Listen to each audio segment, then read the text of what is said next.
اب تک جاگے ہوئے ہیں اور اپنی غلامی کا ثبوت پیش کر رہے ہیں۔ حضرات محترم، اگر اللہ رب العزت کی بارگاہ میں ہمارا اور آپ کا یہ جاگنا مقبول ہو گیا تو یہی ہماری نجات کے لیے کافی ہے۔ واہ واہ، زندہ باد۔ اس لیے کہ ہم کسی دنیا دار کی محبت میں نہیں جاگ رہے ہیں بلکہ مدینے کے تاجدار کی محبت میں جاگ رہے ہیں۔ واہ واہ، زندہ باد۔ آئیے اسی نبی کی بارگاہ میں عقیدت و محبت و احترام کے ساتھ جھوم جھوم کر درود پاک پڑھیں۔ اللہم صلی علی سیدنا و شفیعنا و نبینا و مولانا محمد مبارک وسلم، صلو علیہ صلاۃ و سلام علیک یا حبیب اللہ صلی اللہ علیہ وسلم۔ حضرات محترم، یوں تو ہمارے آقا کی آمد کا ذکر بڑے بڑے شاعروں نے کیا، بڑے بڑے قلمکاروں نے کیا، لیکن 14ویں صدی ہجری میں بریلی کی تاجدار سیدی سرکار اعلیٰ حضرت امام عشق و محبت نے جس انداز میں ذکر فرمایا موجودہ وقت میں اس کی مثال نظر نہیں آتی۔ سرکار اعلیٰ حضرت فرماتے ہیں کہ صبح طیبہ میں ہوئی بڑھتا ہے باڑا نور کا، صبح طیبہ میں ہوئی بڑھتا ہے باڑا نور کا، صدقہ لینے نور کا آیا ہے تارا نور کا۔ مچل کے بولا سبحان اللہ۔ سبحان اللہ۔ میں پہلی مرتبہ آپ کے دائرے محبت میں حاضر ہوا ہوں، دیکھتا ہوں کتنی محبتوں سے آپ نوازتے ہیں۔ حضرات محترم، سیدی سرکار اعلیٰ حضرت فرماتے ہیں کہ صبح طیبہ میں ہوئی بڑھتا ہے باڑا نور کا اور صدقہ لینے نور کا آیا ہے تارا نور کا۔ باغ طیبہ میں سہانا پھول پھولا نور کا، باغ طیبہ میں سہانا پھول پھولا نور کا، مست بو ہے بلبلیں پڑھتی ہے کلمہ نور کا، مست بو ہے بلبلیں پڑھتی ہے کلمہ نور کا۔ اور یا رسول اللہ، ناریوں کا دور تھا دل جل رہا تھا نور کا۔ آقا کریم صلی اللہ علیہ وسلم کی آمد سے قبل ہر چہار جانب کفر شرک کا بول بالا تھا۔ عزیزان ملت اسلامیہ، اللہ کے رسول صلی اللہ علیہ وسلم اس دنیا میں تشریف لائے، لوگوں کو اسلام کی دعوت دی، اللہ رب العزت کی معرفت کا جام پلایا اور بتایا کہ اے لوگوں، اللہ رب العزت نے تمہارے سر پر عزت کا تاج سجایا ہے۔ لقد کرمنا بنی آدم کے تاج سے اللہ رب العزت نے تمہیں عزت بخشی ہے، تو تمہیں کسی دنیا دار کے آگے نہیں جھکنا ہے، معبودان باطل کو سجدہ نہیں کرنا ہے، بلکہ سجدے کا جو حقدار ہے وہ رب العالمین ہے۔ حضرات محترم، اللہ کے رسول صلی اللہ علیہ وسلم نے بتایا کس کو سجدہ کیا جائے، یہ ہمارے آقا نے ہمیں بتایا سجدے کا حقدار کون ہے، معبود حقیقی کون ہے، یہ مصطفیٰ کریم صلی اللہ علیہ وسلم نے ہمیں بتایا۔ سیدی سرکار اعلیٰ حضرت فرماتے ہیں کہ یا رسول اللہ، ناریوں کا دور تھا دل جل رہا تھا نور کا، اور اے آقا تم کو دیکھا ہو گیا ٹھنڈا کلیجہ نور کا۔ یا رسول اللہ، تیری نسل پاک میں ہے بچہ بچہ نور کا، تیری نسل پاک میں ہے بچہ بچہ نور کا، تو ہے نور تیرا سب گھرانہ نور کا، تو ہے نور تیرا سب گھرانہ نور کا۔ عزیزان ملت اسلامیہ، ہم اور آپ آقا کریم صلی اللہ علیہ وسلم کی آمد کا ذکر کرنے کے لیے یہاں جمع ہوئے ہیں۔ رب تبارک و تعالی قرآن مجید فرقان حمید میں ارشاد فرماتا ہے، قد جاءکم من اللہ نور و کتاب مبین، تحقیق کے آ گیا تمہارے پاس اللہ کی جانب سے ایک نور اور روشن کتاب۔ حضرات محترم، اس بات پر تمام مفسرین کا اجماع اتفاق ہے کہ اس آیت کریمہ میں نور سے مراد محمد عربی کی ذات ہے اور قرآن سے مراد، کتاب سے مراد قرآن مبین ہے۔ حضرات محترم، اللہ کے رسول صلی اللہ علیہ وسلم اس دنیا میں تشریف لائے، اس دنیا کو وجود بخشا گیا۔ جس ذات کے ذریعے، جس ذات کی وجہ سے اللہ رب العزت نے اس دنیا کو وجود بخشا ہے، وہ کوئی اور نہیں، وہ محمد عربی کی ذات ہے۔ اس لیے کہ میں نہیں کہتا بلکہ میرے آقا خود ارشاد فرماتے ہیں، حدیث قدسی ہے، اللہ کے رسول صلی اللہ علیہ وسلم ارشاد فرماتے ہیں، لولاک لما خلقت الافلاک، اے محبوب اگر میں تمہیں پیدا نہ کرتا تو میں آسمانوں کو پیدا نہ کرتا۔ لولاک لما خلقت الافلاک، اے محبوب اگر میں تمہیں پیدا نہ کرتا میں آسمانوں کو پیدا نہ کرتا۔ اللہ کے رسول صلی اللہ علیہ وسلم نے بتایا، اے محبوب، اللہ کے رسول صلی اللہ علیہ وسلم کی حدیث بتاتی ہے کہ اگر ہمارے آقا اس دنیا میں تشریف نہ لاتے تو نہ یہ آسمان کا سامیانہ لگایا جاتا، نہ زمین کا فرش بچھایا جاتا۔ حضرات محترم، تمام کائنات کو جو وجود بخشا گیا ہے اس کے پیچھے اگر کسی ذات کا احسان ہے تو مصطفیٰ جان رحمت صلی اللہ علیہ وسلم کا ہے۔ حضرات محترم، تو پتہ یہ چلا کہ ہم اور آپ اس دنیا میں آئے صدقہ محمد عربی صلی اللہ علیہ وسلم کا ہے۔ یہ دنیا کی رنگینیاں ہے، اللہ کے رسول صلی اللہ علیہ وسلم کی وجہ سے انہیں وجود بخشا گیا ہے۔ تو پتہ یہ چلا تمام کائنات پر مصطفیٰ جان رحمت صلی اللہ علیہ وسلم کا احسان عظیم ہے کہ آقا کریم صلی اللہ علیہ وسلم کی وجہ سے ان کو وجود بخشا گیا ہے۔ تو پتہ یہ جس ذات کی وجہ سے اس کائنات کو وجود بخشا گیا ہے، کیا اس ذات کا جنم دن منانا بدعت ہو گیا ہے؟ نہیں، اور ہرگز نہیں، ایسا نہیں ہو سکتا۔ جس ذات کی وجہ سے اس کائنات کو وجود بخشا گیا ہے اس کا جنم دن منانا بدعت نہیں ہے بلکہ خود اللہ رب العزت کے طریقے پر عمل کرنا ہے۔ بابا نعرہ تکبیر، نعرہ رسالت، مسلک اعلیٰ حضرت سرکار کی آمد۔ اللہ کے رسول صلی اللہ علیہ وسلم اس دنیا میں تشریف لائے۔ عزیزان ملت اسلامیہ، اللہ رب العزت نے تمام کائنات سے پہلے اپنے حبیب کے نور کو پیدا فرمایا۔ اللہ کے رسول صلی اللہ علیہ وسلم کے پیارے صحابی حضرت جابر رضی اللہ تعالیٰ عنہ اللہ کے رسول صلی اللہ علیہ وسلم کی بارگاہ میں عرض کرتے ہیں، یا رسول اللہ صلی اللہ علیہ وسلم، اللہ رب العزت نے سب سے پہلے کس چیز کو پیدا فرمایا؟ حضرت محترم حضرت جابر رضی اللہ تعالیٰ عنہ اللہ کے رسول صلی اللہ علیہ وسلم بارگاہ میں عرض کر رہے ہیں، آپ پوچھ رہے ہیں، آپ علم حاصل کر رہے ہیں، آپ جانکاری لے رہے ہیں، اے آقا ذرا بتائیں تو صحیح ایسی کون سی ذات ہے جس کے نور کو اللہ نے سب سے پہلے پیدا فرمایا ہو؟ اللہ کے رسول صلی اللہ علیہ وسلم ارشاد فرماتے ہیں، یا جابر ان اللہ تعالی خلق قبل الاشیاء نور نبی من نوری۔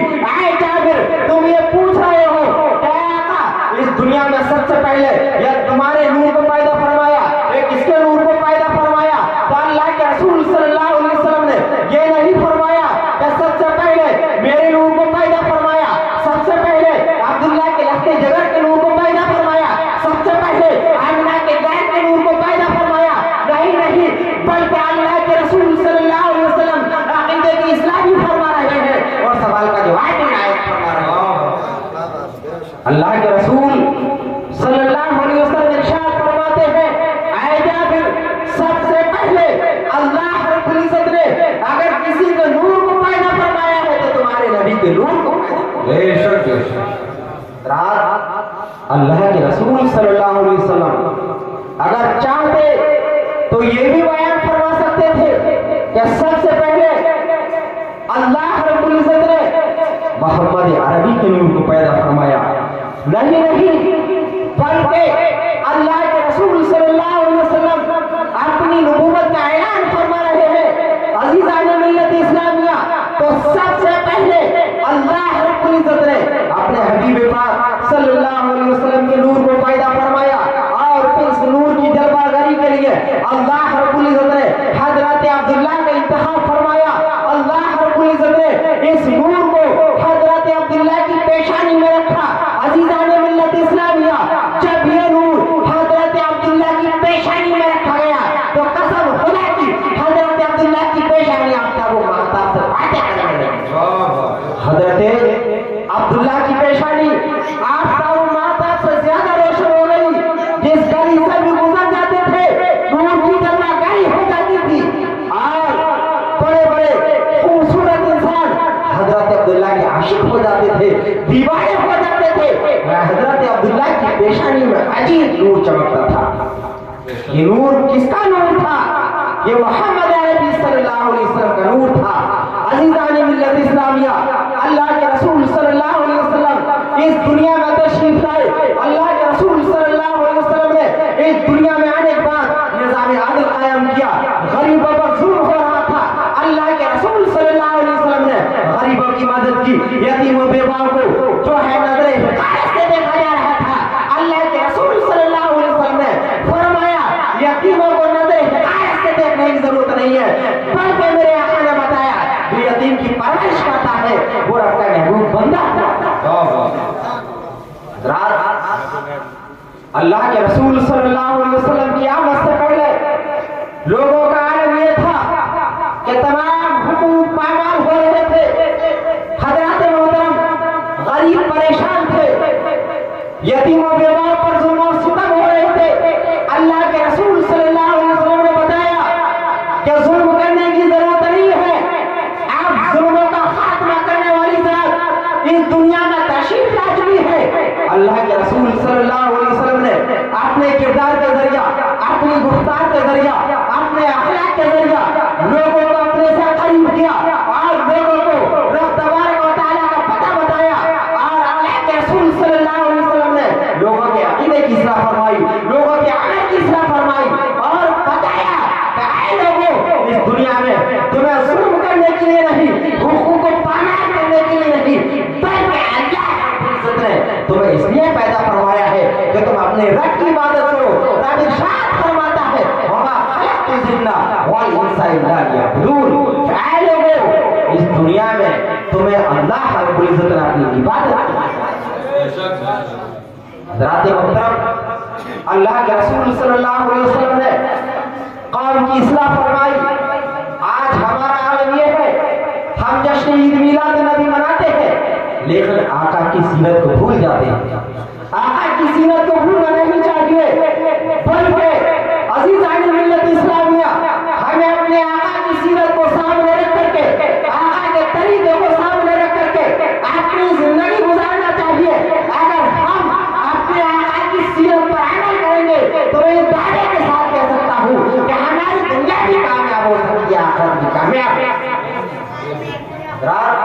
آقا کریم صلی اللہ علیہ وسلم کی سیرت کیا ہے، آقا کا اخلاق کیا ہے، آقا کا کردار کیا ہے، تو آئیے میں آپ کو بتاؤں۔ اللہ کے رسول صلی اللہ علیہ وسلم کی سب سے چہیتی بیوی حضرت عائشہ صدیقہ رضی اللہ تعالیٰ عنہ، حضرت عائشہ صدیقہ رضی اللہ تعالیٰ عنہ سے صحابہ اکرام عرض کرتے ہیں، اے عائشہ صدیقہ رضی اللہ تعالیٰ عنہ، ذرا آپ یہ تو بتائیں آقا کی سیرت کیا ہے، آقا کا اخلاق کیا ہے، آقا کا گفتار کیا ہے، آقا کا طریقہ کیا ہے؟ تو پتا ہے حضرت عائشہ صدیقہ رضی اللہ تعالیٰ عنہ فرماتی ہے، اے اللہ کے رسول صلی اللہ علیہ وسلم کے پیارے صحابہ، تم آقا کی سیرت کے بارے میں بات کرتے ہو، آقا کے اخلاق کے بارے میں بات کرتے ہو، آقا کی گفتار کے بارے میں بات کرتے ہو، تو سنو آقا کی سیرت کیا ہے میں آپ کو بتاتی ہوں، آقا کا اخلاق کیا ہے میں آپ کو بتاتی ہوں۔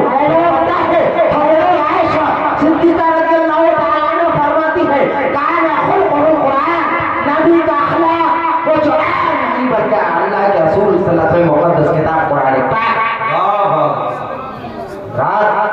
اللہ کے رسول صلی اللہ علیہ وسلم کا اخلاق قرآن پاک ہے۔ عزیزان ملت اسلامیہ، حضرت عائشہ صدیقہ رضی اللہ تعالیٰ عنہ نے ایک چھوٹے سے ٹکڑے کے ذریعہ، ایک چھوٹے سے جملے کے ذریعہ یہ بتایا کہ اللہ کے رسول صلی اللہ علیہ وسلم کی سیرت کیا ہے، آقا کا اخلاق کیا ہے، آقا کا کردار کیا ہے۔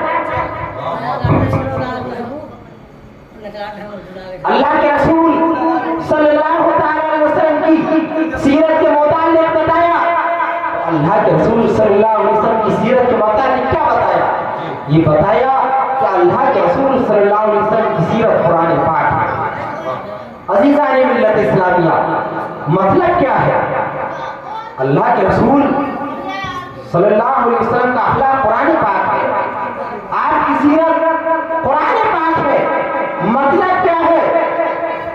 مطلب یہ ہے کہ اللہ کے رسول صلی اللہ علیہ وسلم کا چلنا قرآن کے مطابق ہے، آقا کا اٹھنا قرآن کے مطابق ہے، آقا کا بیٹھنا قرآن کے مطابق ہے، آقا کا چلنا قرآن کے مطابق ہے، آقا کا پھرنا قرآن کے مطابق ہے، آقا کا تبلیغ کرنا قرآن کے مطابق ہے، آقا کا اصلاح کرنا قرآن کے مطابق ہے، لوگوں کے عمل کو سدھارنا یہ قرآن کے مطابق ہے۔